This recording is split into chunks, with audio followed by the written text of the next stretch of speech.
Mustaqilligimizning 35 yilligi munosabati bilan Mustaqillik 35-yilini boshlaymiz.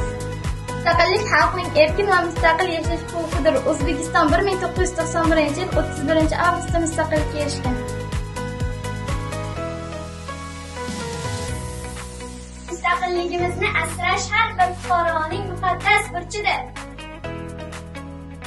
Vatanimiz ravnaqi uchun bilim olamiz va mehnat qilamiz.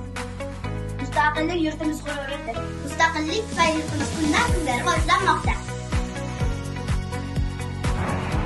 Mustaqilligimizning 35 yilligi muborak bo'lsin!